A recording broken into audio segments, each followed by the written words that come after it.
ماہ رمضان کے دوران لوگوں کی روزمرہ کی مصروفیات میں نمایاں تبدیلیاں آتی ہیں۔ دن بھر میں 2 بار کھانے، سحری اور افطار کے باعث نیند، غذائی شیڈول اور دیگر سرگرمیوں پر اثرات مرتب ہوتے ہیں۔ ہمارا جسم اچانک آنے والی ان تبدیلیوں کے لیے تیار نہیں ہوتا اور ان سے مطابقت کے لیے جسمانی گھڑی کو خود کو بدلنا پڑتا ہے۔ یہی وجہ ہے کہ رمضان کے دوران لوگوں کو سستی، تھکاوٹ اور جسمانی توانائی میں کمی کے احساسات کا زیادہ سامنا ہوتا ہے۔ مگر سستی اور تھکاوٹ کے اس احساس سے بچنا زیادہ مشکل نہیں اور چند عام چیزوں کے ذریعے ایسا ممکن ہے۔ سحری لازمی کریں۔ سحری روزوں کے معمولات کا اہم ترین حصہ ہے۔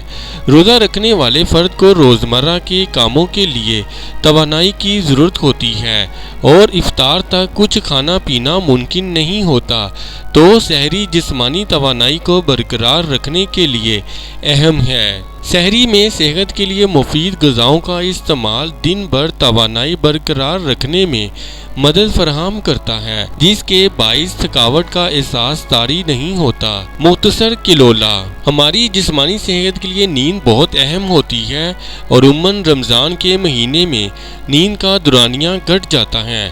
یہی وجہ ہے کہ دوپہر 20 سے 30 منٹ کے مختصر کلولے سے رات کی نیند کی کمی کو کچھ حد تک پورا کرنے میں مدد ملتی ہے۔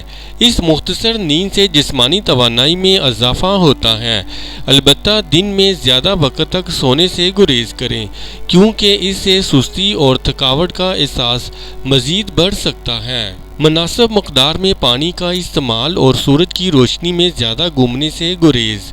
روزے کے دوران پانی کی کمی یا ڈی ہائیڈریشن سے بچنا بہت اہم ہوتا ہے۔ پانی کی کمی سے سر درد، سستی اور تھکاوٹ جیسے احساسات کا سامنا ہوتا ہے، تو یہ ضروری ہے کہ افطار سے سحر تک مناسب مقدار میں پانی پینا عادت بنائیں۔ البتہ زیادہ مقدار میں کافی، چائے یا چینی سے بنے مشروبات کے استعمال سے گریز کریں، کیونکہ ان سے پیاس اور ڈی ہائیڈریشن کا مسئلہ ہو سکتا ہے۔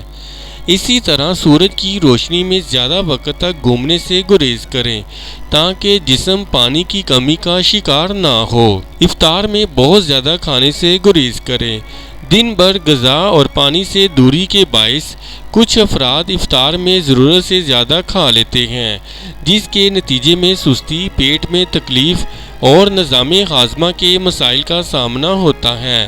تو ضروری ہے کہ افطار میں غذا کی مقدار پر نظر رکھیں اور ایسی غذاؤں کو ترجیح دیں جن کو ہضم ہونے میں زیادہ وقت لگتا ہے، تاکہ جسم کو توانائی فراہم ہوتی رہے اور تھکاوٹ کا سامنا نہ ہو۔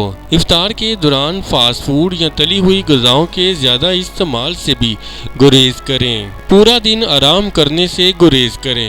اگرچہ روزے کے دوران سخت محنت کرنے کا مشورہ تو نہیں دیا جا سکتا، مگر اس کا مطلب یہ نہیں کہ روزمرہ کے کاموں کو بھی کرنے سے گریز کریں۔ جسم کو توانائی کی سطح کو برقرار رکھنے کی ضرورت ہوتی ہے اور دن بھر کچھ کیے بغیر آرام کرنے سے یہ سطح گھٹ جاتی ہے۔